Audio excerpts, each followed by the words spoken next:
I guess Egypt sees that, they understand that, and they know that it's not something that they do want to gamble with. Yeah. So the Angela goes out with a bang here from side of Egypt, denying that away from Cambodia. It's a violent first ban. Yeah, I was like, no, we do not want to face up against an Angela. And if ever Egypt make it to the grand finals, I think it's gonna be a normal thing for us to constantly see the Hayabusa. And there's another violent ban. Cambodia said, you know what? We're not even gonna give you the option to think about the Sicilian. We'll take it away. And honestly, I'm okay with that. If there's a team that loves to play the Sicilian, knows how to play with it, I mean, why not pick it alongside in priority when it comes alongside the Vexanas, the Jushians, the Auroras of the world? It's comfort to go with it. So Assassins both respected. Fulvius Alpha still activatable, but with Egypt showing unique picks now, then they lock in the Jushin. Actually, a hero that I thought wouldn't be something close to their playstyle that they wanted, but they still went ahead. First time for Jushin to be open today, and if I'm not mistaken, open all weekend long.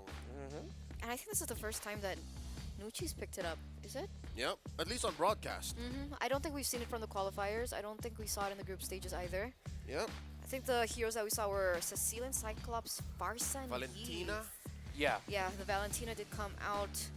All right, we'll see how her debut is and how she performs on this hero as Cambodia strike back very quickly with an Aurora and a Gatot Kacha. Yeah, likely this Gatot is a XP Gatot because Cambodia like to focus XP, mid, jungle in their first phase, whether they're in blue or red. Learned a lot about them yesterday. They did play 3 series on broadcast, so. Yeah, and it makes sense for them. I mean, they do have a few flexible options in the roam. For Egypt, just please get something with fast wave clear in the center of the map. Something that you can pack concussive blast on. But usually when it comes to the big roamer trades, it's the Khalids being considered great. For Egypt, I would rather see this. Oh, wait, no, this might not be an easy EXP Edith. This might actually still go roam. It's the flex. Yeah, no, the combination alongside the Jushin and the Alpha is really good for an Edith roam going up against a Gatot Kacha and an Aurora. Now, they had to balance that out by picking up the Nolan. I think Cambodia needs to really consider that this might just go into the roam and it's not going to be the default EXP that we saw throughout the day. Yeah, FEVN played it in the roam once today, and then once on Velvet in the XP. Yes, once a day. Yes. That's yeah. how good Egypt is with the Edith. Yeah. They can flip it, flap it. Fulvius taken out here by Team Cambodia because they're not so sure. Yeah. I think if I'm Egypt, you should ban Harith at this point, with it still being open. Would mean that Cambodia get a strong gold lane, get a fast scaling lineup. They're covering their bases here. I wouldn't be surprised if this is just Nathan Harith there in the last 2 bans for Egypt. All right. Cambodia go for, oh, interesting. Melissa Wow. ban. Three of the huge five. respect. 3 of the 5 are respect bans from Cambodia. Yep. So that just proves how much Egypt is a threat in the playoffs here. Top 3. And again, I feel like Egypt, one of their core members is names, right? If she gets a hero that she's comfortable on, if she gets a lane bully like a Melissa can be, that is going to be difficult. So my eyes are still locked on the Harith, right? At this point. If it's not going to be the Harith, are they going to look into banning one of the Rome EXP flexes? Oh, I have Still a high loss. a thought here. What if they let through the Harith, they go for the Harith open Gambit trade, and they play a Lunox? Oh, well, yeah. Lunox in the gold lane for Egypt works. That should balance it out. Right? You position them with the Crimson Beacon, you choke them out, and then you blast them with the comp. Yeah. If that's the case, I'd want to see Cambodia pick up a Khalid and the Rome. Wow, no, but with the presence of Jushin, they might go up against that. Go against that idea. Even the high loss is going to be compromised. Yeah. I mean, if they have a Cho, this is the time for them to show it, but I don't think we've seen Yue. Yeah, we haven't seen her play Cho all throughout. Gatot, Edith, Franco, Hilda. Nope, still with the Jushin and the Alpha. So She likes her Hilda. yeah, they go for the 1-1 instead. thinking that the Egypt lineup might actually be a little bit more front to back, and then they can have enough time for the 1-1 to set their marks. And I think this is actually a good a combo that Cambodia likes, the 1-1 and the Aurora together. Can they go Irithel here for Egypt? Yeah, Names hasn't picked it up, but it is an option.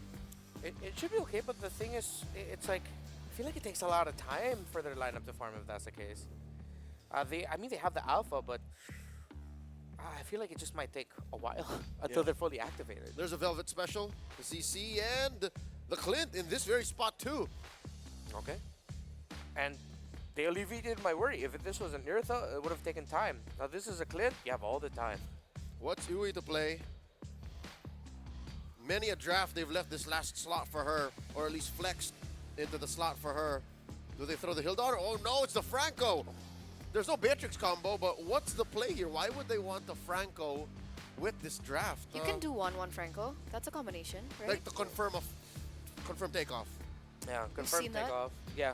At the same time, I mean, you do have a burst in the jungle with a Nolan. And it also works great with the Aurora too.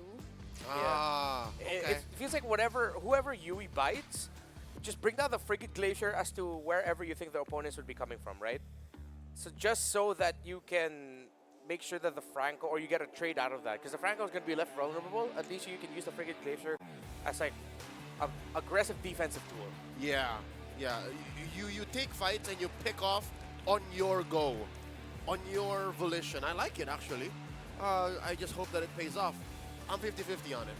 I mean, if from what we've seen so far, Egypt being so strong with their team fights, the draft that we see from Cambodia is like, we're not gonna allow that to happen. We're gonna try play with the pickoffs. We're gonna try deny that as one of your strengths, and we're gonna try and look for a different loophole to win this one. Yeah, I think for me is if ever this Franco is hot, like gets all the hooks, that's not gonna be good. But right now, look at the Franco.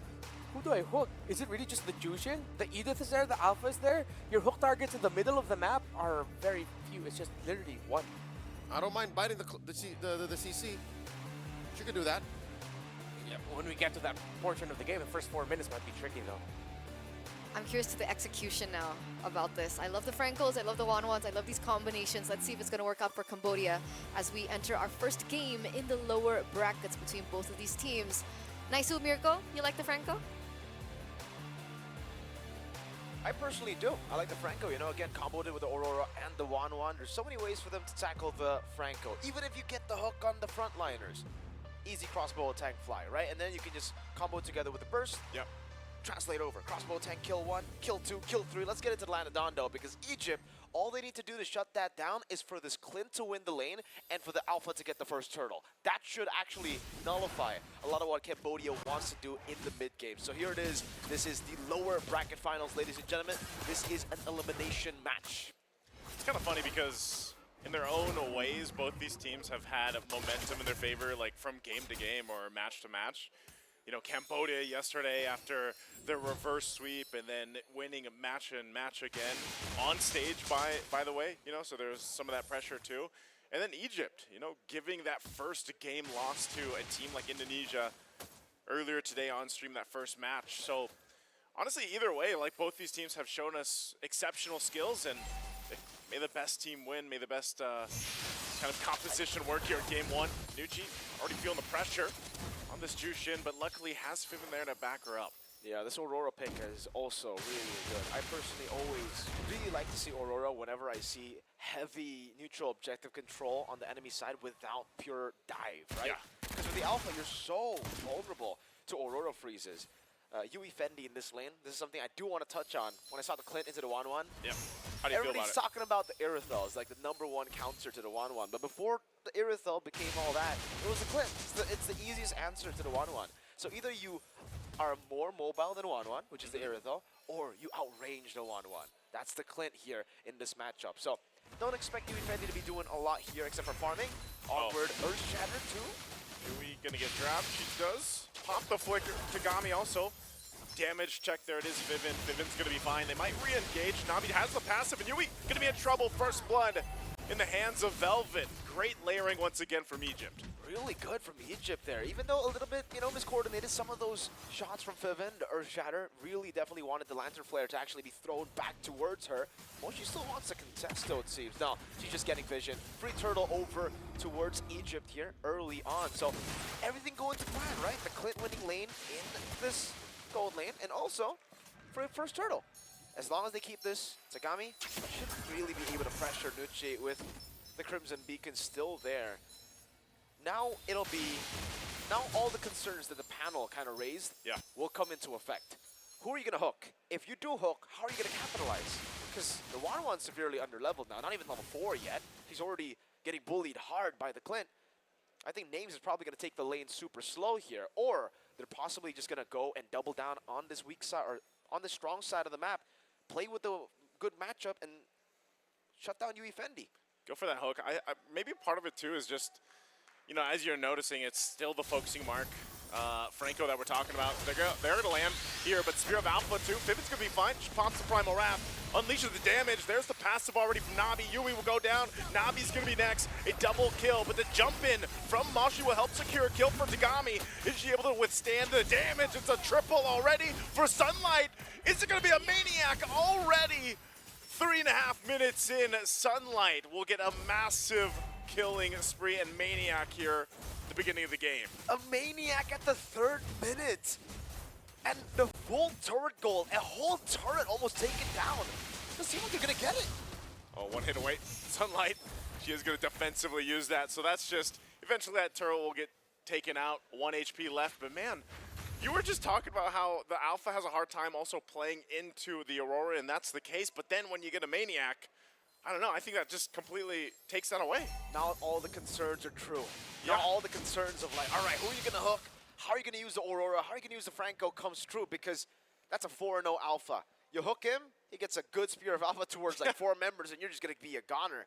I wouldn't be surprised if Sunlight actually goes for the Hunter Strike even, but honestly, still looks like it's the normal build. War Axe into the Queen's Wings. She doesn't want to go too crazy with the build, but I would expect personally 4-0, early 3 minutes. Yeah, with an Alpha to just go with the Hunter Strike too. Velvet also already with the War Axe. These turtles will definitely never be contested again unless Cambodia find a turn away fight, but they're looking for trades on the other side of the map, and unfortunately, I don't think they can even do it. Like, if Velvet actually even gets taunted up and CC'd by Moshi, the Fracture won't kill her with Vengeance. Like, as long as she pops in Vengeance, it's all good, and now they're playing towards the strong side, trying to shut down the Wanwan. Onward, Earth Shatter going to be used. Yui Fendi. Whoa, the damage! That's what we were talking about. Nabi in trouble too, taking a couple of shots. A jump in from Moshi, but Moshi might just be jumping into her depth. It's just overloaded. Yui as well, trying to run to the turret, but will get taken out by Sunlight.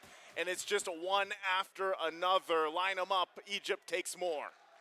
My goodness. What is that damage? That's the Alpha early game Maniac advantage. Wow. Nice. Even when you just get first turtle, we were talking about the condition being Clint win lane, Alpha first turtle. If you get 2 of the first turtles and you get 6 kills in 5 minutes, you deal that much damage. Again, she's still going for the safe build, by the way. Yeah. Imagine if she went Hunter Strike. That would have been another Maniac. I believe it. And I'm also wondering, because that Blade of Hepsies is there for Names. You know, when they force that fight under the turret, I don't know, man. I haven't seen health bars go that fast in a while. It's been a minute. So, you know, with this Egypt massive lead already this point in the game, think about it, 6 minutes in, you're, what, 6,000 gold ahead. So, and at this point, they have so much range, and the Wanwan isn't really ever going to be online in the mid game anymore. You're going to have to wait for, like, real late game at this point, right, for UE Fendi to be online, because Names is always going to be outranging UE Fendi. You walk up, by the time you get all the weakness points, you're dead. There's so much burst. Iron Hook. There's the Iron Hook. Earth Shatter to help him out. Again, the AOG won't find anybody. They get some airtime with Crossbow of Tang, and they might be in trouble here. Nabi finally gets taken down and Names the next target. Has the bullets to help on the defense, and Moshi trying to get away. Names goes over the wall and will clean up the kill. UE Fendi can't do anything, but here's Tagami looking to cap out a kill on Velvet. Velvet's in trouble again, a double for Names. Names looking for a triple. Flickers forward and will pick that up too. Egypt finds more. triple kill for names now. When Sunlight doesn't get the Maniac, it almost seems like they're just going to throw it over towards the other person, and this time it's names on the Clint. You saw it. Whenever they try to gap close, whenever they try to look for a fight, Nami with a flicker. Nami flickers it again, names with the damage. I'm surprised Nami even went for that. A little greedy when you know names is right around the corner. Very, very greedy, considering names can technically just one-shot the Aurora at this point. A 0-3 Aurora, now 0-4, free Turtle.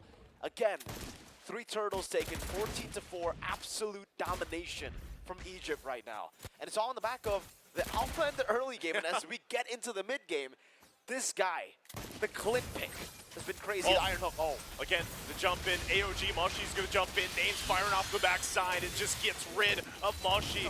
Fires off a couple more shots, and will force the rest of Cambodia back, and already, even without a Lord, they're gonna be knocking on the base turrets. Holy Shields are still up, but not for long. Vivian will jump on in, Yui. Is she actually gonna go for a hook? Spear of Alpha running the connection. Nucci jumps in with a bank beacon as well. They already get the turret down. Velvet now on the backside. There's the drag with the flare. Yui in trouble as she falls to Nucci. They're still going. Crossbow of Tang has no damage available. And Mochi, as tanky as she is, look at the health bar get deleted. And they jump in again. They're looking for the wipeout. 4 down for Cambodia. The mid turret's going to be worked on in Egypt. Are they looking to close out the game already under the 10-minute mark? Talk about confidence, talk about momentum. They'll do it. They'll get the wipeout. A massive win for Egypt in game 1. domination from the start all the way to the end. The win conditions, they succeeded. They surpassed all of the win conditions that we were talking about in the early game by, what, 5 times, Naisu? Whew. It was simple. Turtle won, win lane on the Clint lane. They demolished the lane, the Clint lane. Yeah. And they got 3 turtles with a Maniac on the Alpha. That was just phenomenal. And that's why you can shut it down easily now at 8 minutes. 8 minutes, and they were able to shut down this composition entirely. We were talking about, well, Eterna mentioned team fighting power of Egypt. They're too good at team fighting. You might have to just pick them up. You might have to just split them up. How do you do that when they win their individual lanes that hard? This is like I said, man.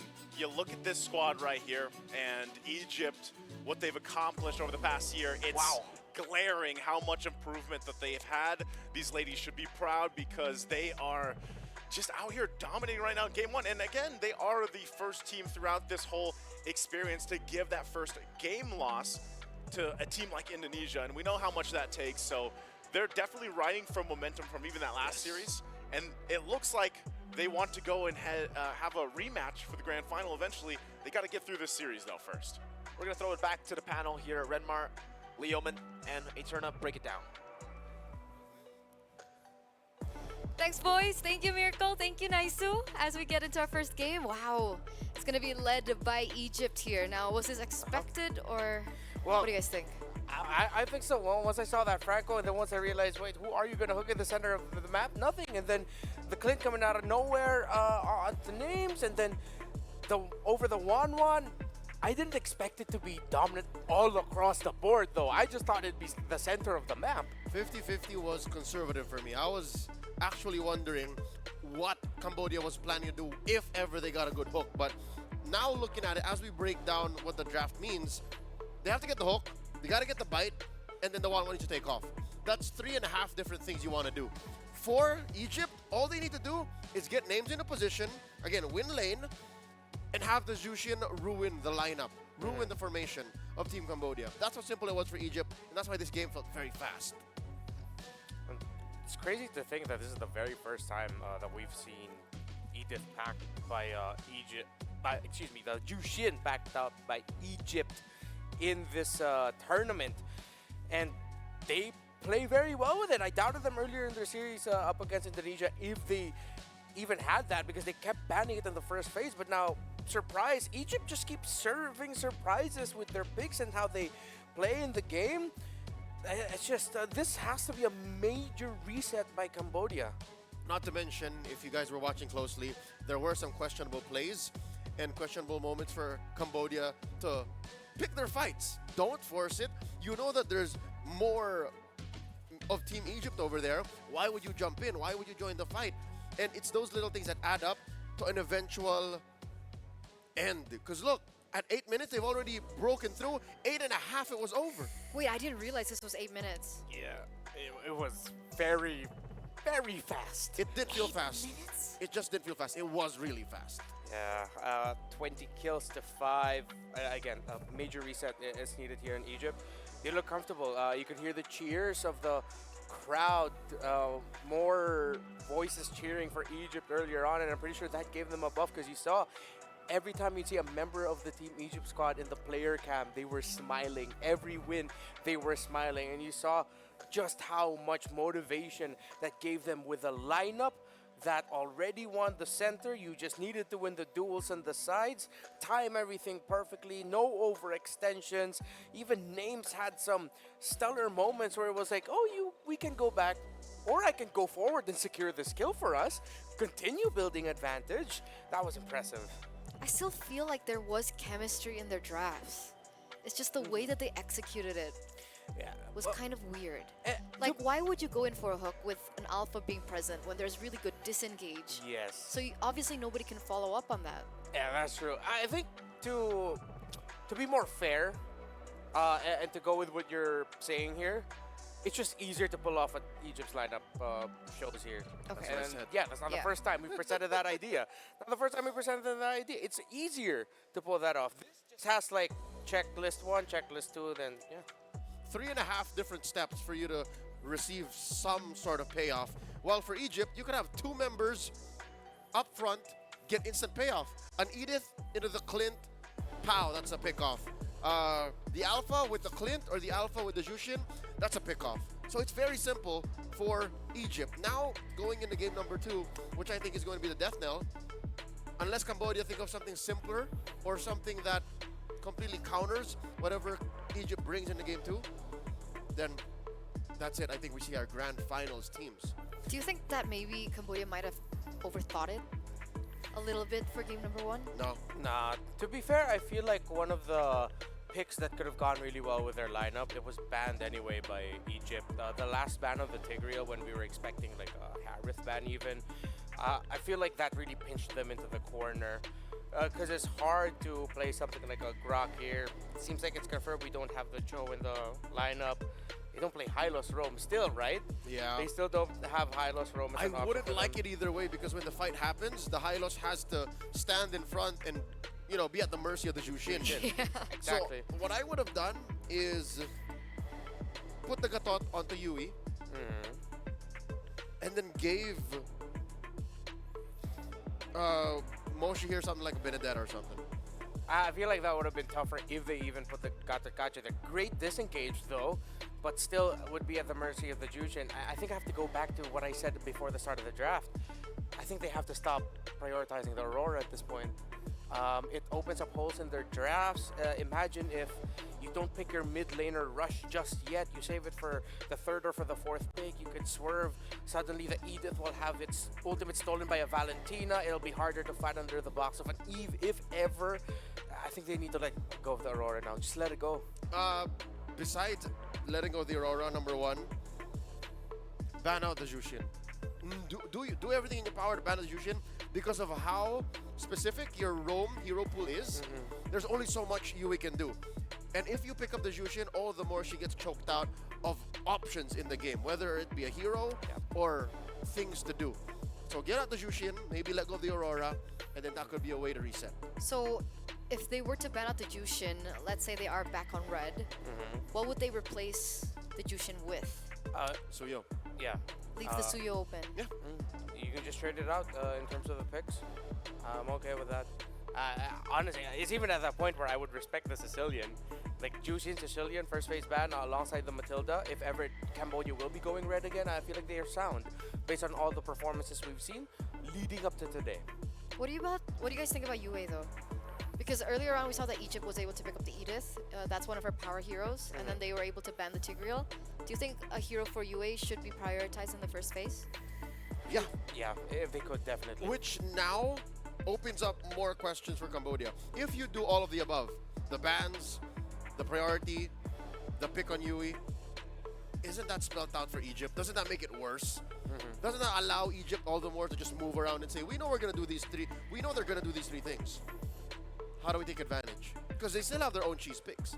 They still have their own specialties. Like, Beleric didn't get banned out. What if that becomes an issue?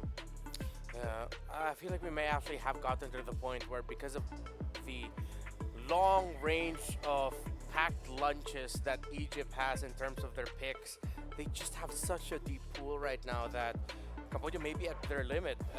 Again, similar to what we mentioned for Egypt going up again before this matchup was, if you have Seeker, show it now. If you have certain sequences that you like to do in the drafting, new priorities, rushing on the, well, we didn't say rushing on the Edith, but as an example, rushing the Edith now earlier into the drafts, considering the CC more, things that teams don't usually do often, especially even in the men's, we didn't see this a lot. We usually see it as like super last option because there's so many other heroes still open type of deals. But hey, I mean, I can't say that Cambodia doesn't have anything else in the tank, right? They were the team that really shocked us yesterday. YSS in the jungle. We saw the Fanny in the jungle as well. These are still strategies that have worked for them yesterday that still can be brought in now. So what if they force an assassin battle between both of these teams? That's the problem. You mentioned their pocket pick. You mentioned their secret tech. They're all out of the jungle. And I think Egypt doesn't care about that. Egypt is okay. Egypt will let it through because, yeah, we banned the Angela, we banned the Haya, we banned the Fanny. By all means, go pick your Yusun Shin. Go pick your... You know what I mean? Like, Yeah. you're back. You're back where we started. What else can Cambodia bring out? It's not to say that they have nothing left in the tank. More of like the tank's about to fill up. At this point, it feels like. I feel like there might even still be another pick or two that Egypt is still maybe conserving for the grand finals. But they've been doing this a lot of reliance on the Edith, the Clint. Yeah, maybe out of all the bans, it might just be the Suyo that they take out. They open up the Sicilian? No, they can't. They shouldn't. They shouldn't.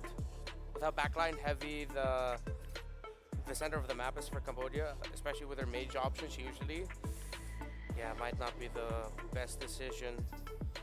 Yui, Vendi, and Nabi are your cores here. I mean, Tagami does a good amount from the jungle, but really, whenever Cambodia wins, it's off of Nabi being successful and Yui Fendi being successful.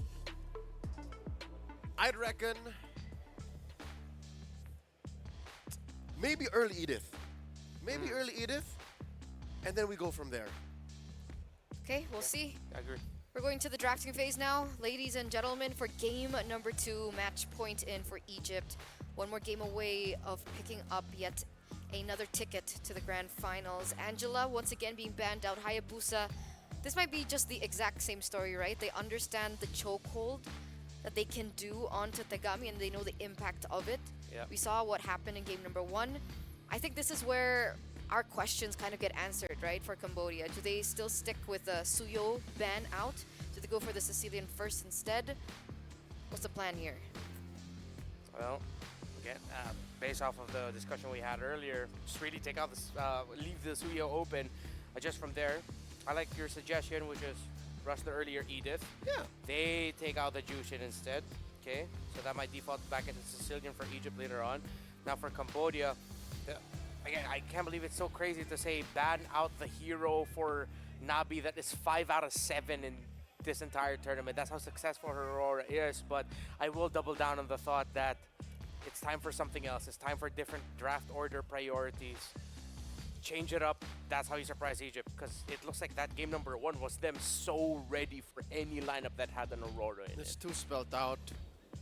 It's too spelled out. Cambodia also need to tighten up their gameplay. The draft being all over the place doesn't help in keeping in line with that.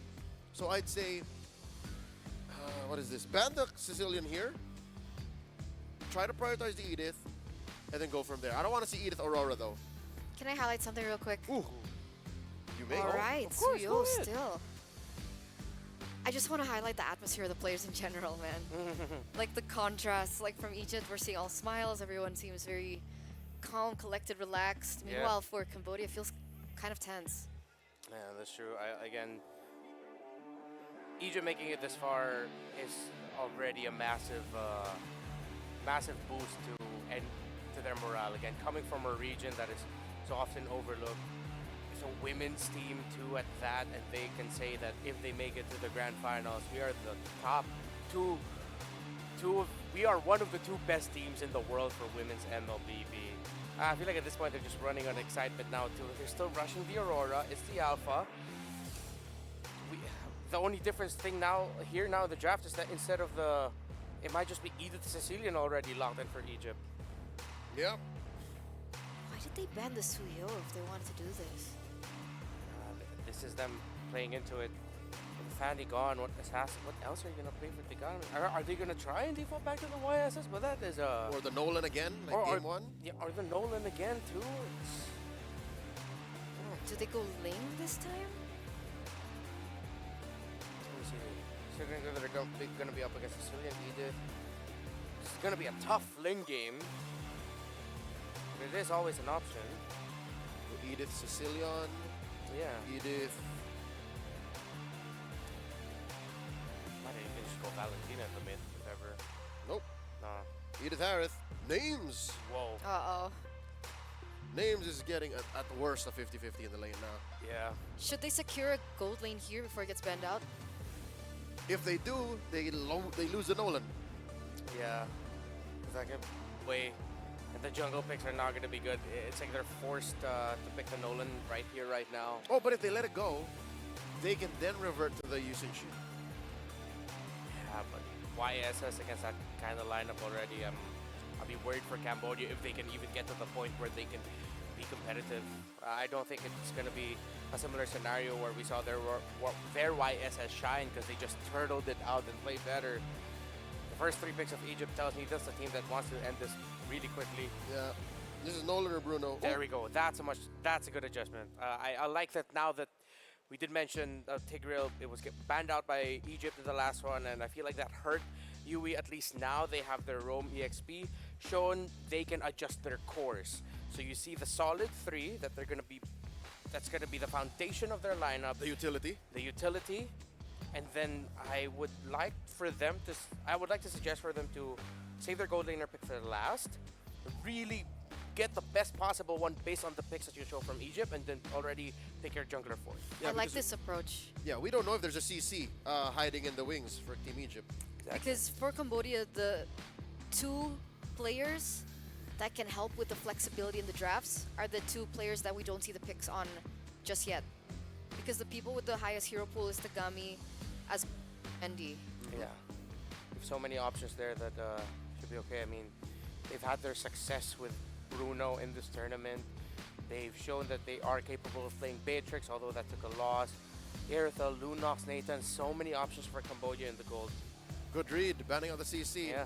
Based on the first 3, like there's nothing those can do against CC. If ever for Cambodia, just pick your assassin now and then just settle for something like a Beatrix. Yeah. Beatrix or Bruno? Beatrix or Bruno. You don't want to wait later?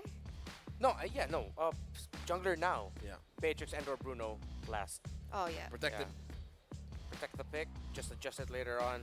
But I'm pretty sure Egypt now are already running through the options. Like, okay, we know their gold laner pools, we know the last best possible options, we'll just pick the best ones. But at least that increases your chances.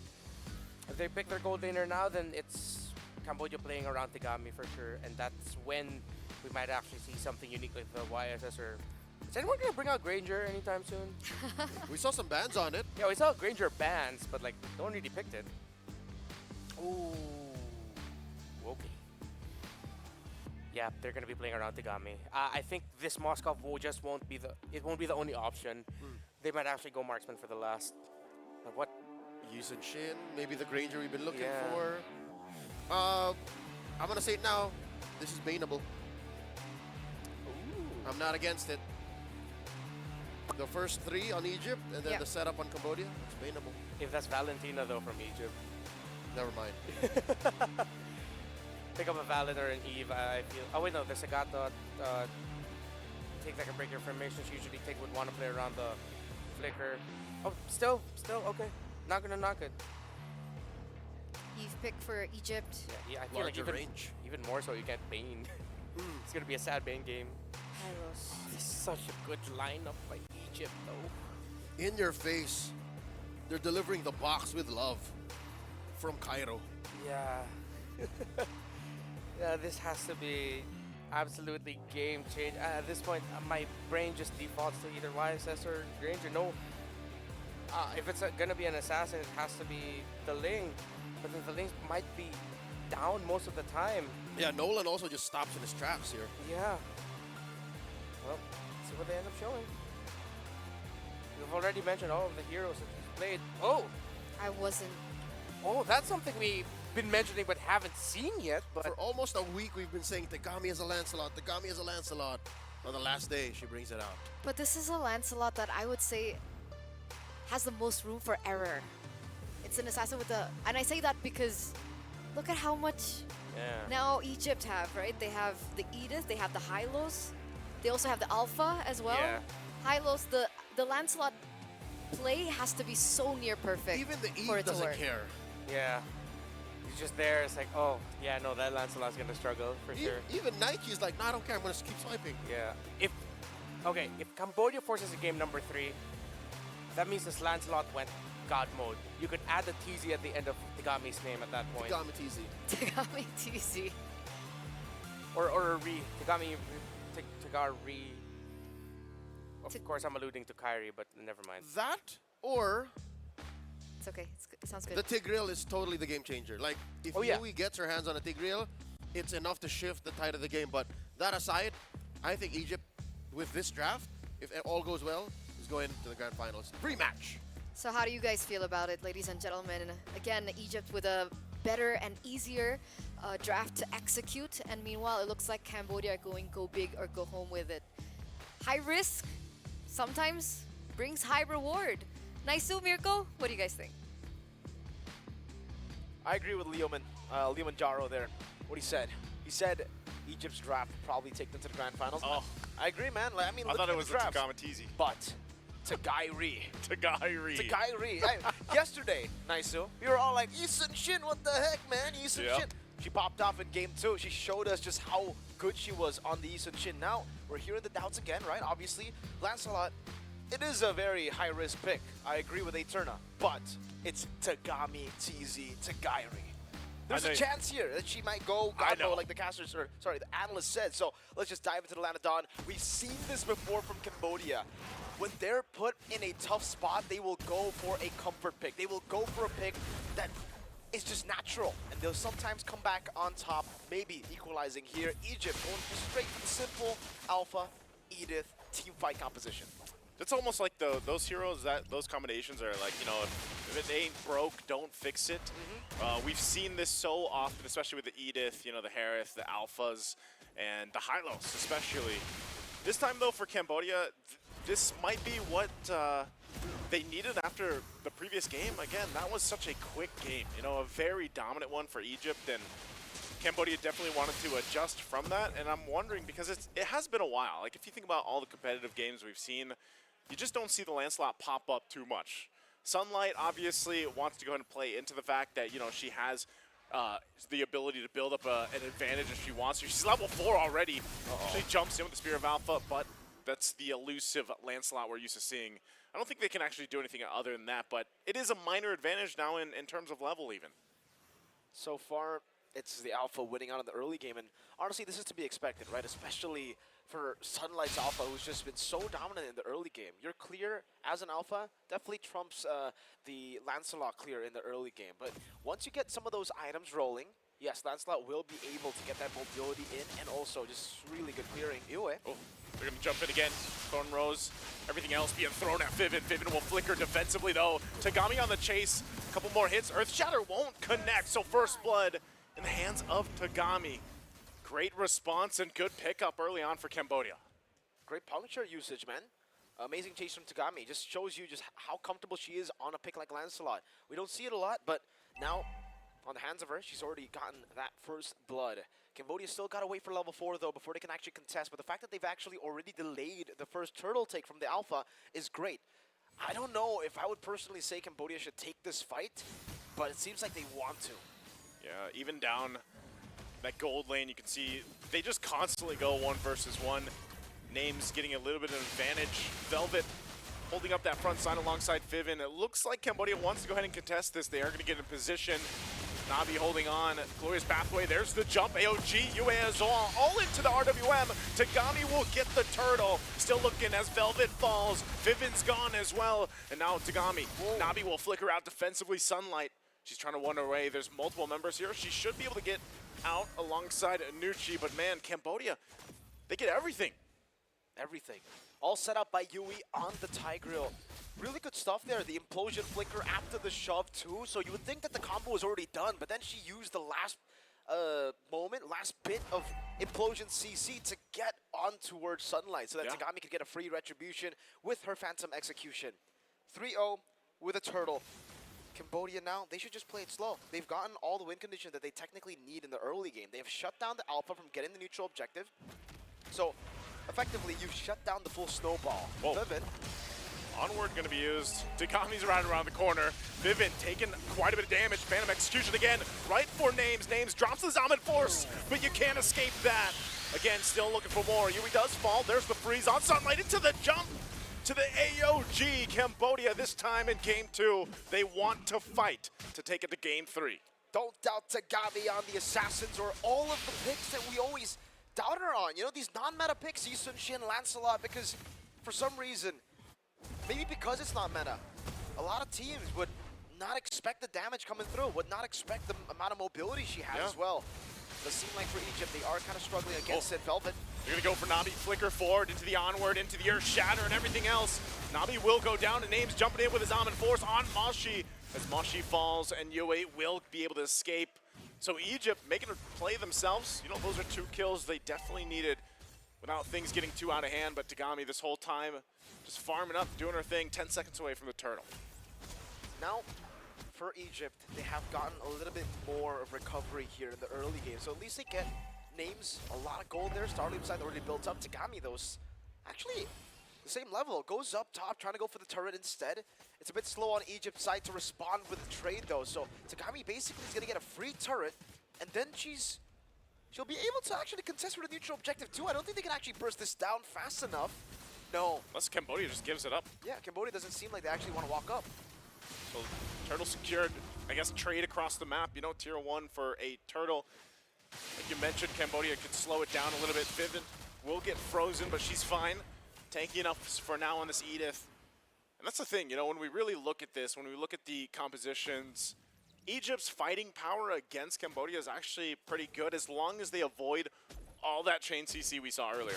Like, they have to, which is, part of it is, again, with Nucci, yes, if she sets up the real-world manipulation, you almost use it aggressively, or in some cases, you might even use it defensively, depending on what is thrown at you from Cambodia. The scary thing about it is Cambodia can actually layer that in a couple different ways. Yep. Either Yui jumps in with a flicker implosion, you have an Avatar of the Guardian as well, or even Nabi. Nabi can start the fight herself with this Aurora pick.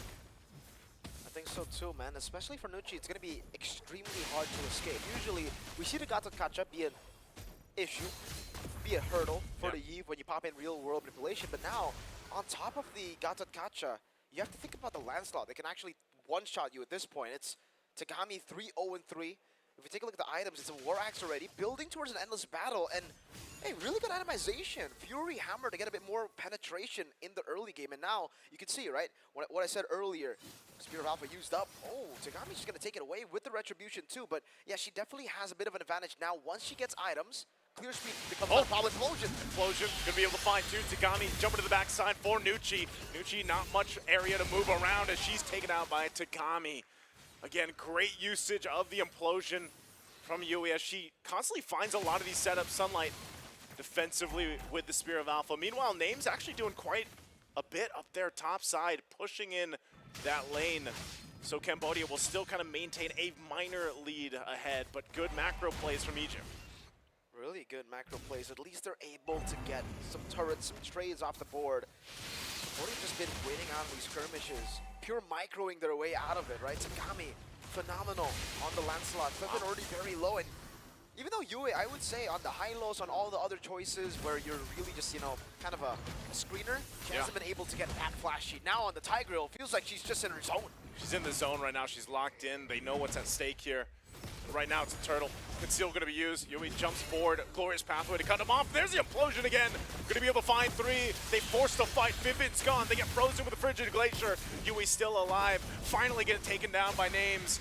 And Names and Velvet against 4. Can they actually turn this around? Names taking too much damage from Yui Fendi. She pushes her way with the Spear of Misery, looking to clean up the kill. Jumps into the turret, and Yui Fendi will pick it up. Velvet left all by herself. Has to just watch 3 members focus on the objective, and right now Egypt not looking good in the fight to fight. A big lead for Cambodia. They get the last turtle of the game. It's Tagami still online, and the biggest problem here, despite Tagami being ruthless in this game, I would say is Yui. All these initiations from Yui has just been absolutely phenomenal. Implosion, flicker, implosion. Just the decision to always go for these big initiations have caught off Egypt off guard. They have purifies. It's not like they don't have ways to deal with it, but they just haven't been able to expect it in a lot of these situations. I think at this point, Vivian will have to kind of step back a bit and play a bit more for Peel. Because at this point, she's been caught out so much. Whenever you get caught in the implosion now, you're dead. Yeah, I feel like she's almost, every time we see her, she's always at half health or less. Yeah, you know, down.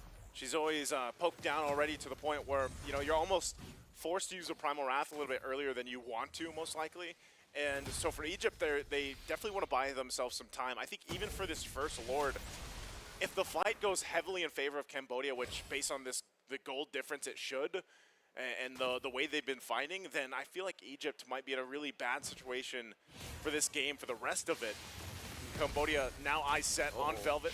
Well, she jumps forward a little bit too. Velvet tanky enough though at this point. Tagami gonna be able to find Sunlight. Still just a whole lot of checking each other at this side of the map because, you know, Lord's still 40 seconds away. Tagami, she's gonna get caught. Phantom Execution, she will be fine. Able to get on out, so right now it's just mostly just kind of testing each other. Yeah, Tagami really limit testing there, all alone in the mid lane. Will use the puncture to escape, and now Yui Fendi will start to be a big threat too in the side lanes. She's always going to be able to clear out these waves to have pressure in the fights as well. As long as she doesn't shoot the SOD too early, it'll always be lingering in the minds of Egypt. Every single time they go for a skirmish, every time they want to even start a full 5v4, they're going to have to think about that SOD, and if they don't, turrets will start falling down. Yui Fendi, again, playing in the side lane, waiting for an opportunity to shoot down the SOD and then enter the fight. But for now, Egypt, they're going to lose out the macro game. In the team fights, they are 2 behind. 4,000. No, make it 5,000 almost, right? Yeah. Gold lead for Cambodia.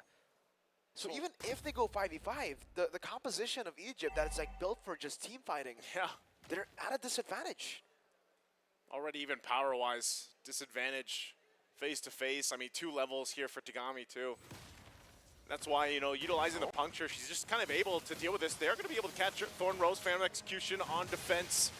Still not able to get her. They do get that down. Lord up. You can still see Yui Fendi pushing that top side. She just picks up the Malefic Gun. So now it looks like she's just going to stay there. Continue to put pressure. And they'll have to decide what Egypt wants to do. They'll take the tier 1. That tier 3 is being worked on. They get the information. She backs off for now. But still, it's really close here on how they want to approach this Lord. Yui Fendi, I think she got the Holy Defense away already. Yeah. So no Holy Defense before the Lord even gets taken out. Usually you would expect the Holy Defense to just be taken out after the Lord. Well, she walks up the taunt. Pivot again. Is she going to be in trouble here? Sunlight joining the fight. They're waiting for the entry. She's already taken out by Yui Fendi. Now in the RWM, Nucci dealing with the spears to the face. Yui Fendi will run her down. Gets the double. Next on the chopping block is Velvet. Velvet gets thrown in the wall. And they try to keep it together. They're just falling apart one after another as Sunlight just watches as well. It was only Yui Fendi to go down, but after she took multiple bodies with her, and now Lord for the taking for Cambodia to secure. 4 for 1. It was essentially just a wipeout in the way. Sunlight depleted of all her resources too. She can't really do anything at this point as well, right? Cambodia will get the Lord for free. They've already dealt with the Holy Defense up top, and the Lord will be spawning up top, the weakest lane possible. So Cambodia have a chance to make quick work of the base of Egypt with the first Lord of the game.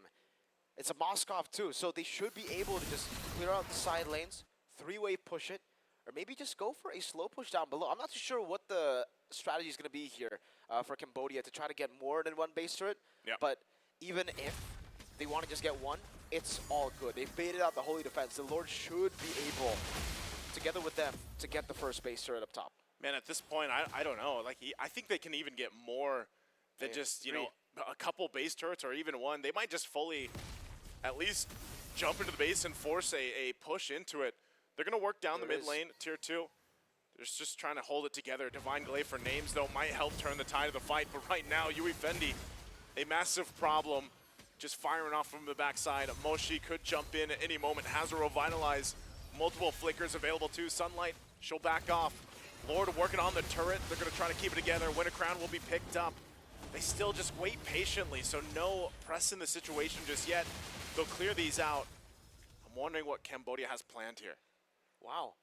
None of the resources actually used up anyways, right? For Egypt, they still keep the Primal Wrath and the real-world manipulation.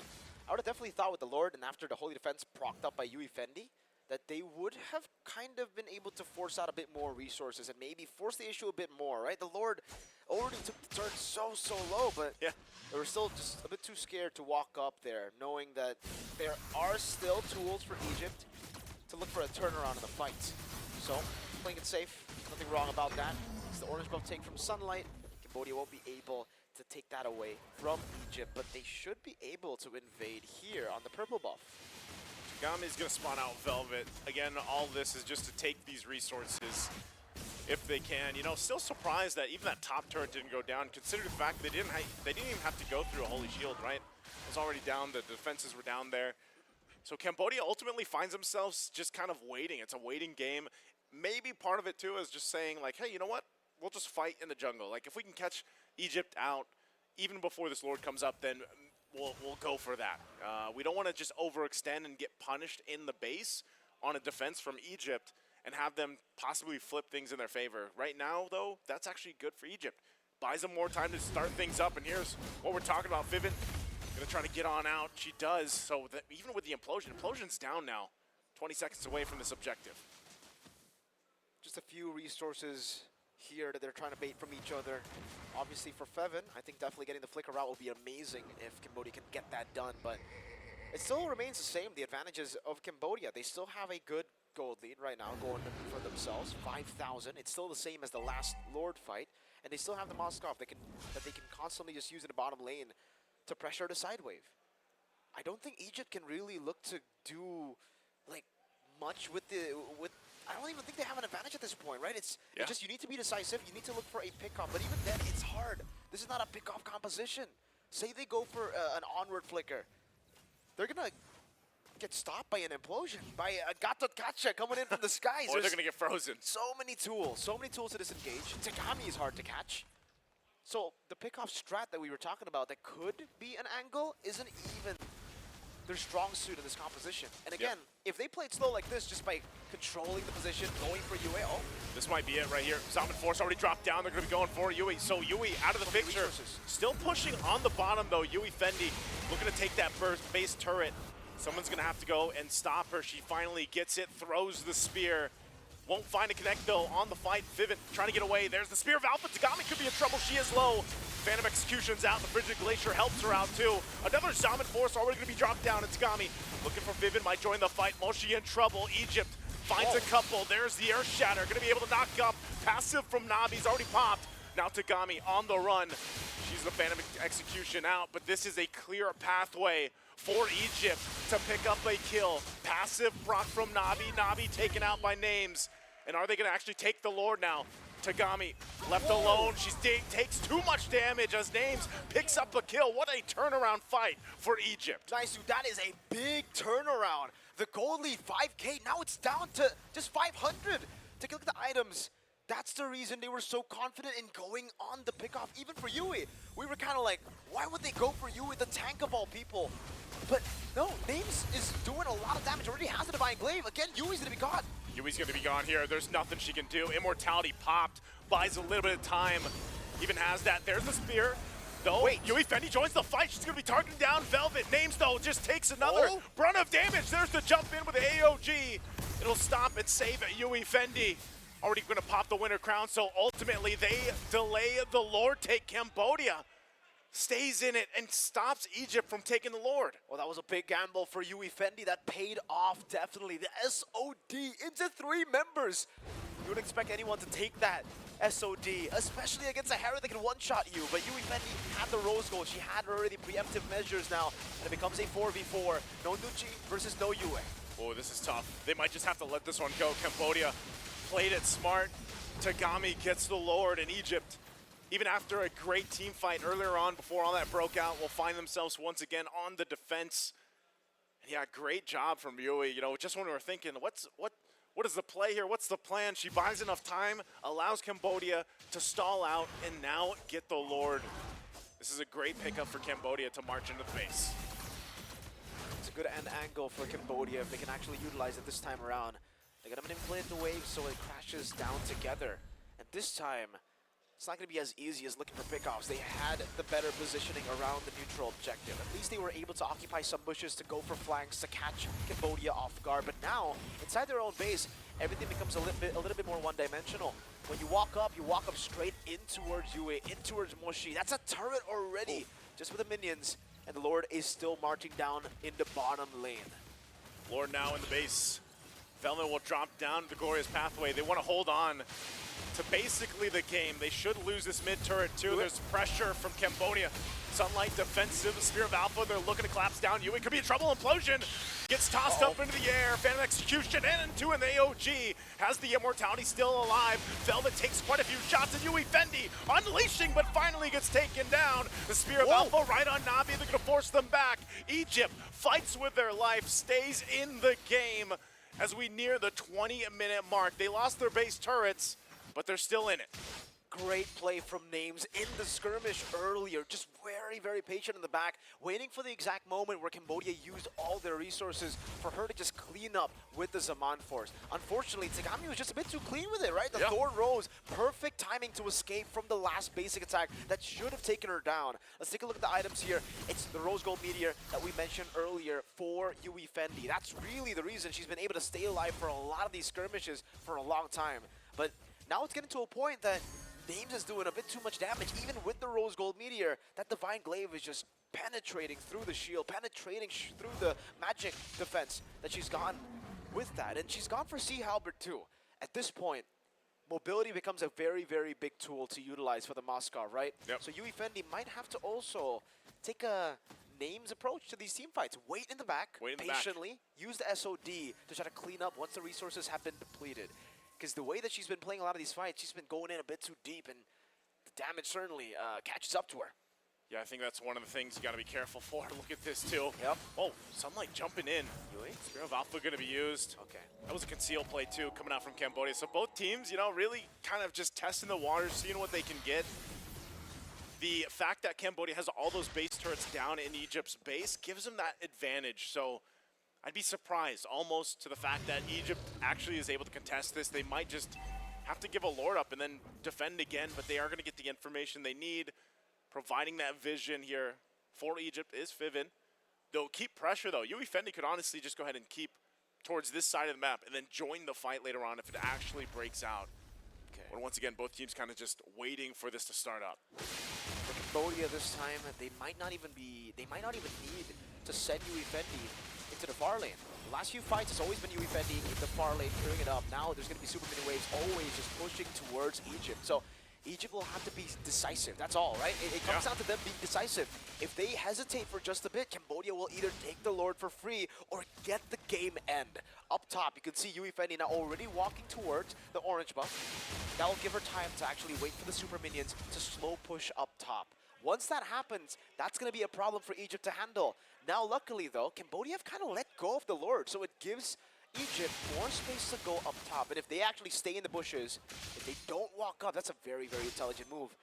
They might try to go catch her. for a catch on Yui Fendi once she reveals herself. No. All right. Names will reveal herself first, so Yui Fendi will stay put, and Cambodia are already on it. At this point, two Names picking up the potion. SOD. Spear gonna land. It's on Velvet. Not sure if she's gonna follow it up just yet. AOG gonna be used. Nucci drops the RWM. They're gonna be forced to fight. Velvet's already gone. Lord's gonna reset. Yui Fendi unleashing on Sunlight. They're gonna join the fight. Names walks on forward. They might try to stall this out. They're down 2 members, though. I don't know if this is a fight that Egypt wants to take. They might still try as Vivid jumps into the Spear of Alpha, able to find 2, but they're collapsed down. They're frozen by the frigid glacier. Names unleash into the backside. Will be able to pick up 1. Already dropped the Zaman Force. It might have been enough to stall things out. Yui Fendi keeps the Lord going, though, and Names has no choice but to back off. Yui Fendi will start targeting her, and Names is gone. And Cambodia wins that fight, and they might just make a beeline for the base. 4 members against Sunlight. Sunlight not going to be able to defend this against herself. She just tries to keep things together, but the base is going to be worked on, and Cambodia will take us to game number 3.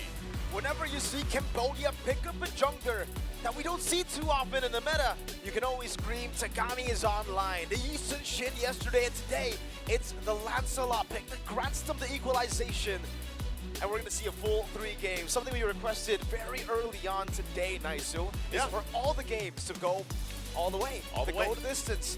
And so far, Cambodia, Egypt, Indonesia, they've all been able to deliver.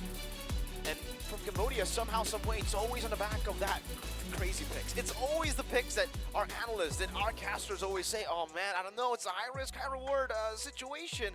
So far, it's low risk, high reward every single time, man. She's been making it work. It almost makes you want to say, it almost made you want to say the Tagai, Ri. Tagai, Ri. The way she was playing that, and who knows what else is in up her sleeve in terms of hero pool. I think even it leaves our panel guessing too, just because of the fact that they're able to make it work. Yeah. And still, Egypt was actually doing pretty good in some of those team fights. They were able to kind of stay together and turn things around, but ultimately they were playing with their backs against the wall for the majority of the time. So a great attempt there, and I'm glad we're getting game 3.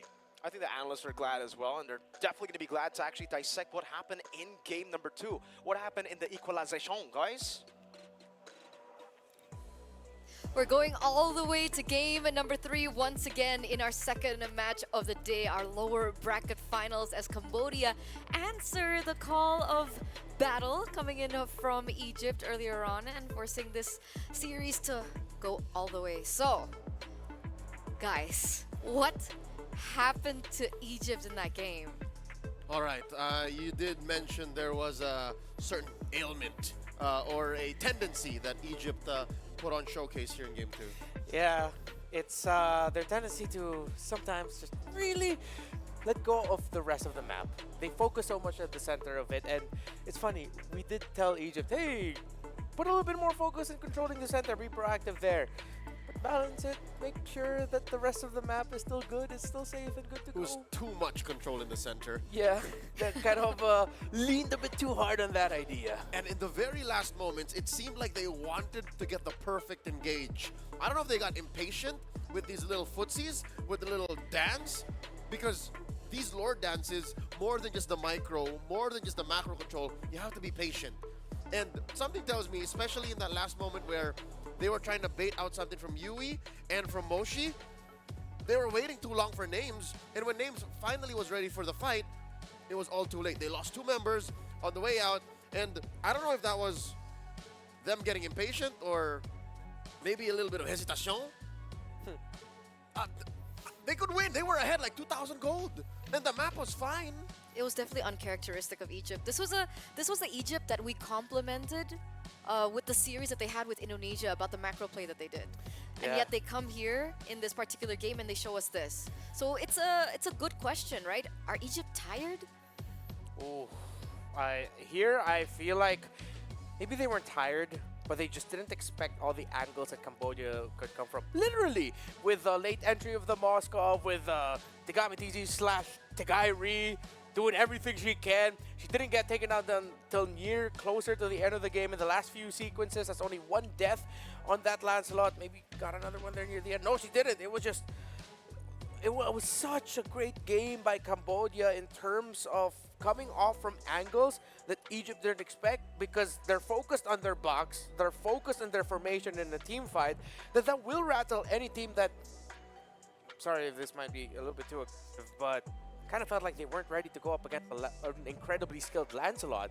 There are times where I'm going, you don't need to chase that, you don't need to commit that, but you still see them trying to commit the chase, and then suddenly the Lancelot runs away with a kill. And they wasted all the efforts trying to take down Tegami, and they've only got to do that once in this 23 long minute game. If it's the angles to you guys and, you know, the slipperiness, the elusive nature of Tegami Kong, no? Too far? All right, too much of a stretch. I kind of like it. You'll allow it? I'll allow it. To me, I think it's just the ungodly amount of CC. Everyone, save for Tegami, has some level, some modicum of CC. Even if it's just Fendi splitting off the off lane, and they have to send Velvet there, Velvet has to wonder, I think I need my turret. Because it hurts. As a high loss, I can only really wail away at this wagon until Fendi's done with me. So that's gotta be something too, because looking at their lineup, they already have so much committed to the Purify. And I take it back. Maybe Nucci does care about the Lancelot. Because there are so many times wherein, maybe this is also because of the way Cambodia plays, she puts herself in the middle of the fight, wherein if you're an Eve, you don't want to be in the middle of the fight. You want to be right outside the fight. Yeah, right at the edge. Yeah, she's always somewhere in the middle near the... You guys know where the river is, right? She's always next to that wall where the fight was already began. And next thing you know, she's only swiped twice or thrice. And next thing you know, she's dead. That's so many deaths on this Eve. I mean, easier said than done, but at the same time, we've seen this in the high echelon of competition for many, many years now. That it's not all the time that an evil or any backline focused artillery mage will be scared of any of every dive assassin. It's funny that it'll come from us, but the best of the best can just avoid it. Or most importantly, they actually wait, they're patient, and they find the right time. Whereas for Egypt, I feel like the momentum, the hype of game number 1 kind of got to them. That too. Like, they were so eager to commit and end the fight that I felt like the moment they saw it once, like, go, go, go, go. When they didn't take into consideration the late entry of the Gatakacha on Moshi, the fact that now Nabi seems to be meshing a little bit better with the roam. Again, the Tigreal earlier pick was so good. They looked so much more comfortable now layering their ultimates. Moshi coming in as a second engagement, so it's not just all on Yui to start it all. Even though Yui was providing the vision, it would be the Gatakacha coming into set, and then in comes the late implosion, which goes to show that if you have one team so good at layering abilities and the other team clearly struggled with that, that means their focus in the fight is not quite there. Egypt may have looked at Indonesia more than they looked at Cambodia. Yeah. They forgot to deal with what was in front of them and looked forward to the best of 3 that was waiting for them. So now, it's down to best of 1. You have to consider, suddenly, it's Egypt who has to adjust. I think this definitely woke up the national animal of the Khmer. What is their national animal? I don't know, I'm just going to revert back to the tiger. He's woke up the tiger in Team Cambodia because now they know, even if the Edith, the signature Edith in Yui is taken away from us, and there's a power pick alpha, hell, they picked an Eve on us, we can actually counter back with a pocket Lancelot and a hell of a lot of CC. Like I think that's what Cambodia wants, because look, their game 1 draft, Gatot Kacha, Aurora, Franco. That's not enough CC for Cambodia. Cambodia loves CC, so I'd say if they want to go all the way to the grand finals, draft more CC. Crowd control, that is. Not the hero. Okay, just to make that clear. Okay. But this is why coming into the MLBB's tournament, especially for the female scene, I mentioned from the beginning that comfort is going to play a huge factor. And for Cambodia in game number 2, they were able to get that comfort, right? The Moskov in the gold lane. At the time, maybe it really didn't make sense to us in terms of the laning phase, but we saw finally what the Moskov was able to do as soon as the laning phase ended. And then when it comes down to the Tigreal pick as well, it just all meshed together and they all fell back onto comfort, in addition to everything that you guys already explained earlier on. Yeah, the one way I'll put it is that the laning phase never ended for the Moskov.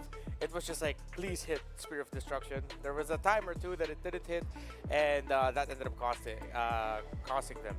So now for Cambodia, I feel like if I was here when that game ended, I feel like Nabi would have stood up and just went, what, not get my Aurora? What you talking about? What? Not get my Aurora? So, and now I don't know anymore. I don't know if I'm going to suggest prioritize something else. Because clearly, as long as they have the right roam hero for it, they're so good around an Aurora. Which they somehow always do when they're up against the ropes. Yeah. Thank you so much for looking up what the national animal for the Kamai is. Cambodia's national animal, by the way, is the kupre, Hopefully which we is pronounced it right. yeah, forgive me, blast me in my DMs if I did get it wrong. It's a forest ox or a gray ox. So that makes sense. The way Cambodia plays, this team Cambodia, the way they play is they just trample through you. They set up the horns, whether it be from Moshi or from Ui, and then they take control, and when you're not ready for it, they run you over like a forest ox. Like a I've never forest seen ox. one, by the way. I've Me been to neither. Cambodia a couple of times. I've never seen a forest ox. Me neither. I think maybe because we were in the city. Yeah, you Yeah, gotta When Phnom we went to Penh. Cambodia, True. Gotta go to the we forest. had to go to the forest. Or the gray. With the gray. That sounds terrifying. It's the gray ox. Maybe someone can take us to the forest in Cambodia Let us know. Safely. safely. I'd love to Just go. to make sure. And you know the template, I think that now Cambodia have kind of sniffed out for themselves. Is this something that they need to prioritize again coming to game number 3 of the drafts? Because the change in order when it came down to it, right? They Yeah. prioritized everyone else and then they let Tegami become that X factor in the last stage alongside with the gold lane, Uefendi's hero. Yeah. I feel like we can just default back to one of the things that made a specific hero rise in the meta. It's just so damn good. At one point, it was the best roam in the game. Just prioritize the Tigreal. Yep. First phase Tigreal for a solid month and a half, right before Suyo came in, was one of the go-to strategies of the top teams, and at least we'll speak for a region first, in the Philippines. I don't want to speak for Indonesia. I'm not familiar with the stats there. You like your Tigreals too. Yeah, but Yeah, yeah, of it's like your course. picks, right? Yeah, course, of Tigreal is course. such a great pick in Indonesia. So if that's the case, I feel like maybe Cambodia may have unlocked something here. The fact that, oh, wait, right. Gee, he's so good at team fighting anyway. Might as well. But it's also important for them not to tunnel vision on the Tigreal, right? Which is why I think the Right. Moskov into their composition was smart because they still had a say on the far lanes. Because I'm afraid if they tunnel vision too much on team fight, it'll be more difficult for them to control the map. So let's bear all these things in mind as we get into the final game of our lower bracket finals. It seems like both of these teams are going to stick to the same side. Egypt going in for the exact same bands here with the Angela and the Hayabusa. Cambodia in with the Matilda. Egypt has picked from the blue side this entire day. Yep. That's their comfort. Their blue side even against Indonesia all 3 games. Yeah. So I wonder if this is going to be another case just similar to we had to the previous one, wherein long second game, forcing a game number 3, and then just somehow one team being red. Hopefully that's not the case this time around. For Cambodia, a Tigreal 3 is good, but if I'm Egypt, I might just consider surprising Cambodia. Once it gets a blue 2, blue 3, you go ahead and pick a Tigreal there too. You steal it. Steal it away. Or they go with Edith 1. I like the Edith one too. They wouldn't commit to a Tigreal in the first phase, right? No. I mean, not the first pick. Not first pick, But I first think they... phase. I agree with Marion. They might go Tigreal 2-3. See who'll actually get that. Edith Tigreal. Ooh, in the first blue phase? Right in the first phase, so good. Hopefully Cambodia just doesn't surprise and go Valentina third pick. That'll completely shut down what they want. But again, if this is an Aurora, yet again by Nabi, I highly suggest show your front lines already. If it's not going to be a Edith at stake, it's just one of those two. And then you pick your mid laner as well. I think they can save the gold and the jungle for later. Save your cores for last. I think this puts Cambodia in kind of a situation though, right? Who are they going to prioritize first? Do they think that the Aurora was more imperative to their gameplay, or do they think that the Tigreal is? Because remember, the Alpha is now open. Yeah, I think I will stand tall on that hill that it was a good roam to pair with it. And in consideration, that might just be it.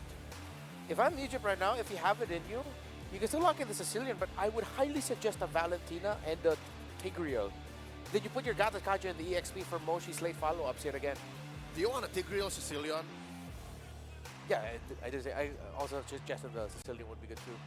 Shout out to our social media community. the Kupre is, I think, very endangered. Oh no. So we got some Kamai fans tuned in. All right. Thanks, y'all. Thanks, everyone, for letting us know. Man, I wanted to see a Kupre. Me too. They look majestic. There goes the Alpha. So Team Egypt still want to be on the initiative here. And an early 1-1. They don't care about the Tigreal. I'm not gonna knock it. You know what? Okay. Okay, you still get the Alpha anyway. That will allow Cambodia to get a better roamer for themselves. I think that might be one of the things here for Egypt now. I think this is them foreseeing a Tigreal pick. That now, if Cambodia actually want to go for it again, they're thinking, should we? It's a 1-1. If we don't get her, she'll just use her second skill, Yeah. cleanse it, and then suddenly she might be able to put marks on the Tigreal and then just counter it. It's much harder to catch now. Yeah. And I think they needed to go alpha here in the first phase because I don't think, honestly, Sunlight has more options than this. So Cambodia go for the Moskov. Not gonna be prioritizing Tigreal. Yeah, reverting to map control, reverting to being proactive when it comes to macro plays. Yeah. So I like this against Cambodia. Again, ready to punish Egypt's tunnel vision when it comes to controlling the mid, controlling the team fight, and forgetting all else. These teams don't really like Luo Yi, huh? Yeah, maybe it's not in their, maybe it's not their style, or maybe they're both just saving it for the last. Ooh, Uh, safe strats. Egypt Oh, can wait. still bring it out, but this might as well be their last game. Both of these teams, one of them's going home after the base breaks here. So is that gonna be the turnaround, like the pick the low Yi, save the world type of deal? Yeah. Well, Well, for Egypt, like that's the only yeah. narrative left. I like the high loss ban by Cambodia. It would They- have meshed very well for that. Yeah, but just the same, this means Cambodia's telegraphing the Nolan. You ban it or we pick it. Yeah. Ooh, respect. Otigami Tizi immediately taking the Lancelot away. Signature. The only Lancelot in all of WEC. Yeah. 24. Debut. That's her. Even on the men's scene. I don't think we have recorded the Lancelot on the men's Exactly. scene. Yeah. So that's all her. Salt Tagami. Oh, there you go. There's a Cecilion. Good No, ma'am. No Nucci. Valentina still Egypt. Just pick the Valentina. It's gonna be good. You would like that. You have the Edith, you have the Aurora. Oh, would you have rather that been in the Valentina ban? I would have preferred. Yeah, because at least there's a clear interaction. It's not just power pick for the sake of. They might also have been thinking about the safety of the Moskov. That with the Bat Feast up, might have Or been the something- safety of Tagami. or the safety of Tagami as well. And Whichever there hero goes- she ends up picking. Oh, There goes a Tig. the respect for the CC Queen. Yeah, they decided to go for the Moskov Prime instead. That might come back to bite them, unless the Edith is already the row. Which is one of her signature picks for about 6 months going now, so Yeah. makes I sense. agree. There's Yui, still room for flex though. Yui It's still dropped. possible too. Yui dropped Team Philippines with a Rome Edith. So what does Moshi play now? Okay. If ever. Phobias? Ooh. Phobius into the Alpha. No. Phobius into 1-1, that's a win. It's evened out. It's I guess evened out, but I would like to see a much more solid presence with more crowd control in mind to pair with this Edith. There we go. Solid presence, crowd control in mind, and they get the Turizla. You can actually overload the cleanse on the 1-1 now. But still, Eileen, I will repeat what I said again. This is the perfect time for a Valentina. So it will many round, hooks. yeah, it will round everything up. I won't knock them for just deciding to go for Vixana or something. That's still very okay. You get good solid crowd control and burst. But there's something about the utility of the Valentina being able to take away either the Frigate Glacier or the even match the Edith blow for blow, because that's a Rome Edith already. For sure. We know, we've always said, if it's Rome Edith and if it's available for you, if it looks good, you pick mid Valentina. There we go. There it is. So what's her? Wait, I wonder, would they go Khalid? Valentinucci and the CC. Oh, it's still CC. Okay. So you're forcing a very specific kind of jungler from Tagami to answer this CC. Because damage profiles right now in Cambodia, nah, Velvet's is gonna run through them. Oh, they can run it back. That kind of lineup struggled against the YS. Nope. I thought they would consider it. No, just go for the links. Okay. Well, to be fair, if the Valentina's not ready, that's a free kill for the Ling. That's true. That's true. And worst case scenario, if the Tempest Ablaze is a stolen ult and used defensively, you neutralize the mid lane. You neutralize Nucci. You do get a good layer of knockups with the Trizzle, the Ling, the Aegis. CC is the name of the game. That's what we talked about. They get more crowd control in Spades. You know, I like it now. I like it now. Like a Kupre. Like a Cooper. Hopefully there's like 1 or 2 left there. Somewhere. Somewhere. Well, there it is. Tagami back on her assassins, ladies and gentlemen. And now she's been reverted back onto her power. Will it be enough, though? That is going to be the main question. Match point. The final ticket to the grand finals. Both Cambodia and Egypt have climbed up and down to get to this point from their respective qualifiers to the AEC to now in Riyadh, WEC 2024. Will it be enough? As I'm wondering what the casters think about this. Naisu, Mirko, how are we feeling about our last game? Tagai! I don't know, man. I mean, come on. Ling, Lancelot last game. Then now Ling. We got the Lancelot Ling special from Tagami. Yeah. She has to pull off crazy things on the Ling. does. Just like she did on the Lancelot, and just like she did yesterday on the Yusuf Shin. I feel like both of the compositions, we know exactly like how Egypt can take the game. We know how Cambodia can take the game. So at this point, it's a battle of execution. It's a battle of that game plan. For Egypt, it's still neutral objective centric. They need to get the neutral objectives. But for Cambodia, it can be trades. It can also just be pickoffs around the map with Tagami's crazy Finch Poise maneuvers. So ladies and gentlemen, let's get it down to the land of Dawn here for the final game of the lower bracket finals. Who will make it to the grand finals? Will it be Cambodia or will it be Egypt? Both 1-1. This best of 3 announced effectively a best of 1. It's come down to one game between the two teams here, and like our panel mentioned, you know, there's so many things that can go right for both these compositions, and at the same time, so many things that can go wrong. Anucci's gonna have to make the work cut. She's gonna have the work cut out for her on what ultimates she's deciding to take, how they approach this, and just having a Ling across from you. I know there's no Angela this time around, but it's still nonetheless so threatening on how fast and how much damage a Ling can do, especially if we see a lead start to build up for Cambodia. It's all about the leads here in Tagami. So far in the early games, actually doing a good job on the Finch Poise, like I said, right? The Finch Poise here is what really makes Ling a threat in the early game all the way to the late game. The macro control, the mobility that you can utilize to actually steal a few camps. For Alpha, you have fast clear. Oh, they actually give that to Yui Fendi, so also helping out the Moskov. It's an interesting thing to note too. Hold on, Unbreakable, gonna be used, Yui's fine. The interesting thing here is, out of all the games we've been watching so far through IESF WEC24, this is one of the ones where there's no Revitalize, man. Yes. I mean, there's 2 Vengeances here for Egypt, and rightfully so, but this is going to make it interesting too when the team fights break out, because we're so used to seeing extended fights because of sometimes even double Revitalize for some lineups, but this time there's going to be none here. So it really comes down to, like you mentioned, the execution for both teams. All right. Already sending Nabi down below to get this Prio in the lane to get level 4 for both of them. Will it be in time? Yes, it will. Sunlight still on the turtle. Free turtle, though. It's on time, but it's a bit too late. Yue was not in position, unfortunately, to actually go and walk up. So it's all about getting Tagami to her power spike at this point, right? Yep. You can have the neutral objectives. You have your win conditions. We have ours. I think playing into that too, you know, power spikes is going to be crucial for both of these rosters, both these compositions.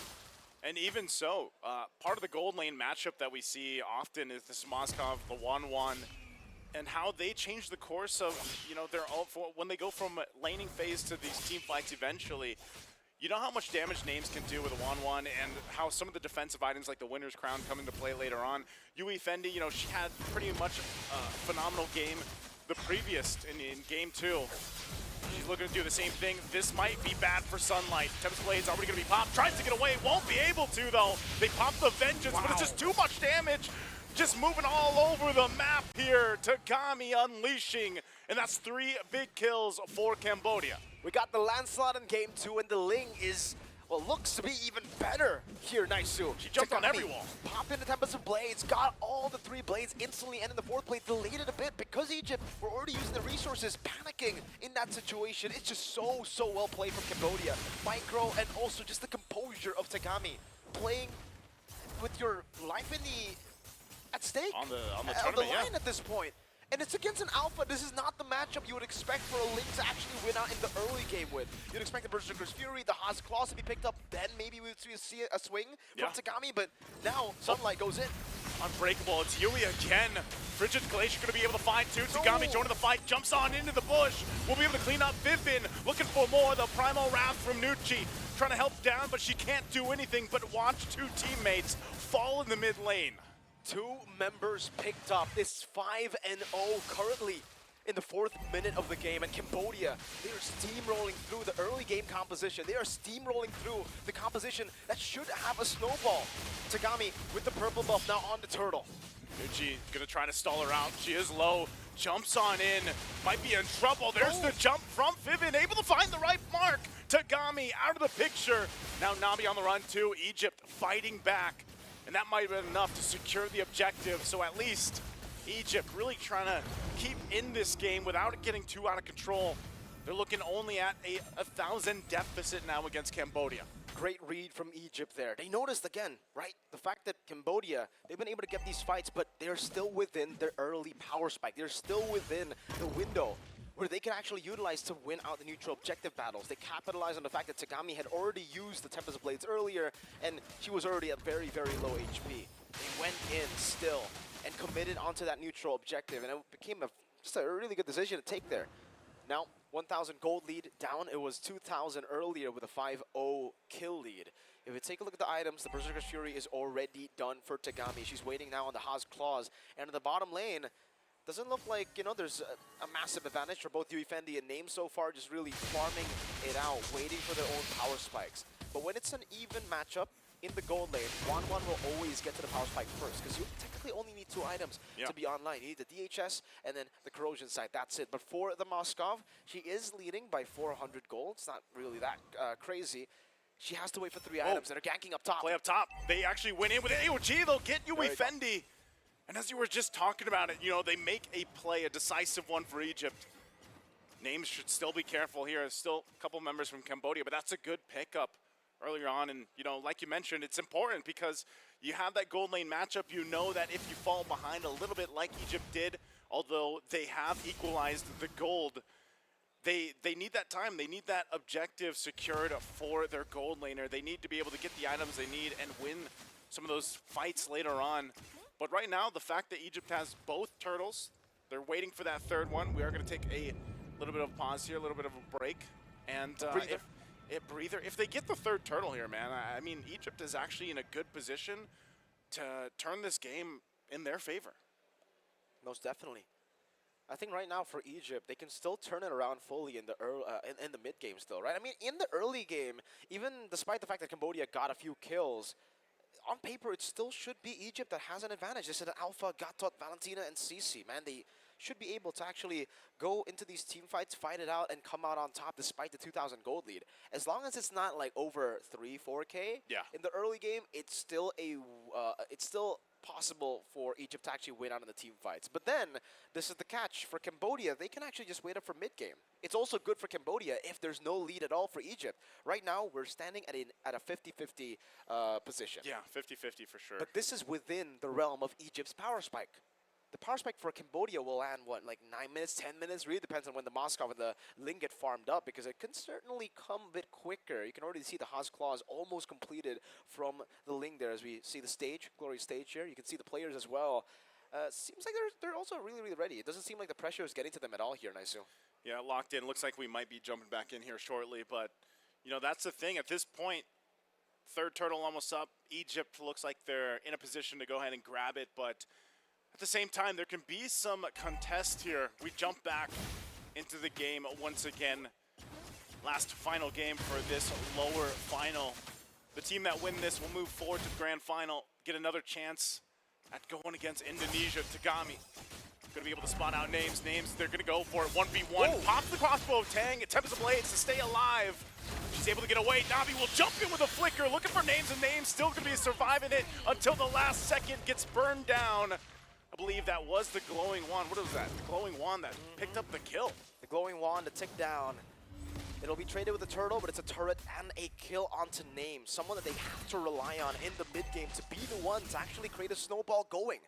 And for Cambodia, I have to remind you guys back at home, it's great the fact that they actually are still equal with a composition that needs mid to late. Tagami also clearing up the wave up top, so really denying Velvet from taking this turret to actually go and trade it out for what Cambodia got. It's still definitely in favor of Cambodia right now, the game as it stands. Yui Fendi doing a good job at farming too. Names has gotten the DHS though, so that's the power spike for the 1-1. We'll see if she is able to utilize this power spike well in these skirmishes. Earlier, you can already see that damage, Daisu, onto Tagami. Yeah. The 1v1 pressure, almost able to fully take the 1v1 against Tagami, but unfortunately, she didn't have the Inspire. I think things would be a lot different if she does have the Inspire. And currently, it's up. Going for a trade in the bottom lane for a turret. Looks like there's some pressure up here. You know, part of that too is, like I said, the timing with the Tempest Blades, and then, oh, hold on, crossbow Tang too. Velvet's gonna be fine. She has her vengeance. Popped it already, Nucci. Half health already, holding on to the Primal Wrath, and Yui still unleashing. They might be baiting a fight, gonna be able to dodge that Spear Destruction. Now Conceal gonna be used. They're gonna force them off the turret. Yui Fendi's gonna jump in. She does get the Primal Wrath out of Nucci. Though that's fine. A little bit of work to get that tier 1. They finally get it. Really good rotation from Cambodia. Sending Moshi down below too. This is the advantage that you have technically, right? Or something that you can actually utilize in your composition if you have a Terizla. You're really good at the weak side. CC, not so much. You're okay, I would say, in the weak side. You do really good at team fights, especially when it comes to damage. But in the lanes where you're up against 2, 3 members, it's really tough to hold out on your own because you don't really have the best of wave clear. For Terizla, 3 swings of the hammer, Yeah. wave's gone. So they're able to effectively deny the trades away from Egypt, and they can get good trades all around. It's a 1,000 gold lead now for Cambodia. I'm taking a look at the items once again, and it does look like Tagami, with all the farm that she's been getting, with all the purple buff that hasn't really been pressured at all by Egypt. It's looking really good for Tagami's power spike, the timing, and also for Yui Fendi. They both should be able to reach it like, what, 10 minutes, 11 minutes? And that should be already really, really good timers for this composition. Should be able to. Lord now half health, gonna force the fight. Penalty zone already used from Moshi. Yui's gonna jump in. They dodge the Frigid Glacier, but they can't dodge that. Passive already popped. Velvet's out of the picture. The fight's breaking out. Nucci falls. Velvet's gone. They're gonna collapse down. Still looking for more. Tagami at the front of it all. Will be able to pick up Sunlight. Both junglers down, but Yui Fendi unleashing. Picks up another. Oh. Looking for more, and it's a wipeout as Cambodia dismantles Egypt. That's the power spike we were talking about in the mid-game. Egypt, the window is slowly but surely closing out on them. The early advantage that they had wasn't utilized. Cambodia were able to just neutralize it completely, and now they've taken control of the game. You can see the items earlier. Melfic, gun already for the 1-1. The damage leaderboard says a whole lot. But then you have to take into account the fact that Cambodia just have so many frontliners. So the damage that Names has been doing mostly has just been onto the Terizla, onto the Edith. It hasn't been onto the prio targets. Tagami has been free a lot of these team fights. Yeah. Yui Fendi, especially considering Navi was the one. Also, utilizing the passive, utilizing the second HP bar that she has to constantly just bait out damage from Egypt. And now, it's a 2,000 gold lead for Cambodia, 11-5. They have so much tempo on the map that they can utilize. And for Egypt, this one-dimensional teamfight composition is starting to be very hard to execute. Tagami and Yui Fendi will always be able to control the side waves, and if you do try to match that, Turtle or Lord now in the 10th minute of the game will just be full prior for Cambodia. They just go for it. Cambodia will be able to secure it. Velvet gonna jump in with the vengeance, forcing the fight again. They jump on in. AOG, but they get frozen down. Spear Destruction's gonna land, joining the fight. Yui Fendi on the backside, pops the Tempest of Blades. Nucci won't be able to escape again as Cambodia finds 4 kills plus the Lord. A massive swing once again in their favor. Is it safe to say, Naisu? Is it safe to say the window is officially closed now for Egypt? It's so tough for them to come back against this composition. So many angles of attack. They needed to play it front to back. It has to be clean for their composition, for the 1-1 to fly, for them to actually get rid of the front lines. But the fact that Yui Fendi can shoot an SOD, teleport behind them. There's Tagami that obviously can do the same thing with the Finch Poise. Egypt can never get a full, proper front to back. They're always in a chaotic duel. Something that the Moskov and Link can take advantage of completely. And now with the Lord in the bottom lane with a 5,000 gold lead. And with the timers at the perfect time for Cambodia to really take control. I don't know, even when I look at their wave clear, it's not really the best composition to go for wave clear, right? The Wanwan, the Valentina, this composition was built to fight, and now let's see how they do in the defense. Gonna have to do it. Tagami waiting on the whims. Velvet will also be that front side. They're gonna clear out the Lord. Still looks like they might hold on. A penalty zone jumps in. AOG as well. The Frigid Glacier gonna be dropped down. 2 back-to-back. 1 HP on that turret left alive in Cambodia. That might be all they get for now. Egypt still in the game. They're gonna clear the waves. They still have to clear one more. Trying to hold on to that turret. That minion won't get that last hit. So that's a good defense coming out from Egypt despite being down 4,000 or 5,000 gold at this point. Egypt are able to defend with the first Lord there. With the Holy Defense, the fact that they got the Lord, or got the base rate so low down below is already really impressive, to be fair. Yeah. Cambodia has been able to really utilize that Lord to get these massive advantages, and you can see the Lord benefit has given them now up to a 4,000 gold lead. And this is what we're going to continue to just see all around. Tagami, bottom lane, Yui Fendi on the other side of the map, this time actually going for the Melphic Roar. Not the Melphic Gun for the Moskov. There was also Nucci earlier who picked up the Wishing Lantern. Anything that could really just give them a bit more damage in these fights, I think will be really, really good. But for Cambodia, the real power spike for them to stop the Wanwan would be Wind of Nature, Winter Crown. Once they get those, the Wanwan will fall off completely. This is the problem with the Wanwan, I think, in the meta right now, with the Winter Crown being an item that everybody can get. Everybody, yeah. Usually it was the Winter Truncheon that only mages could get. You can get it too, but it just doesn't give you that much value, right? Just the suppression. But now everybody can get it, and in the late game, Wanwan that used to be an ultra late game pick, amazing in the late game because of the mobility and the crossbow attack. It's really tough to actually get executions now. And if you want to really just, milk it even further, they have so many HP bars that they can get. Yui pops in the Primal Rat. That's another HP bar with a lot of sustain as she continues to dish out damage. So, for Cambodia, it's all about playing it slow now. It's all about utilizing their advantages. They don't need to go for the 50-50 gambles. It's very, very unnecessary. They can just wait, push out side lane, slow push it, and then wait for Egypt to make a mistake. Interesting with that, Nucci. I was wondering, what ultimate is going to be the best for this scenario? All the team fights we've seen so far from Egypt, like you mentioned, it's already really difficult to fight front to back against Cambodia's lineup. This time around, Nucci will hold on to that penalty zone. It'll be Egypt that starts up the Lord. They hold it at half health. Right now, Cambodia, they are waiting on the whims. Moshi could start the fight if she wants to. Yui could do it too. Even Nabi. They're going to go in once again. Moshi has to flicker out defensively. They still have Yui Fendi up on the top. Moshi quite low, but still has that passive she can rely on. That body of Smith. A good push up top, though. Still trying to control this Lord for now.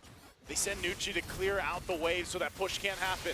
Immortality also SOD. there. They're going to go for it. SOD's going to land. Tagami jumps in for names. They're going to be hunting her down. Tempest of Blade's already going to be used, and Moshi out of the picture. Lord goes in for the reset, and Yui Fendi could be in trouble. She gets the space to move, knocks Velvet back with the Spear of Misery. They dodge it a little bit further. Now Velvet gone. They're on the defense, and look at this. Names trying to turn it around as she finds Tagami. A big pickup for Egypt. Against all odds, Cambodia, they had the pressure in the side lane. They had their advantages. They had to just wait in, but they got impatient. Egypt, on the other hand, were patient, were composed, and now they have the winner crowns. Naisu, you can see the greed there from Cambodia, the itemization. None of them had winter crowns during that team fight. None of them could shut names down. Only now do we see the winner nature, the winner crowns being built up, and at this point, with the Lord taken for Egypt, I don't know, is it too late? Is it too far away? When they had the lead, they didn't want to go for it. And now, Egypt, let's think about it. We were talking about defense-wise. They wouldn't be good. This is a team fighting composition. And that's why we saw so much damage placed onto the base turret. But now, the fact that they got the Lord sieging will be pretty good for them. They have a lot of ults, great ults to steal. They just have to try to usher the Lord in the bottom lane, and unfortunately, they won't be able to. That Lord's going to be worked on really quickly, but the play right now for Egypt is to get whatever turrets they can at this point. They focus on the tier 2 top, they get that. Maybe next tier in the mid, but they might still have to work for this. They might still have to be very calculated.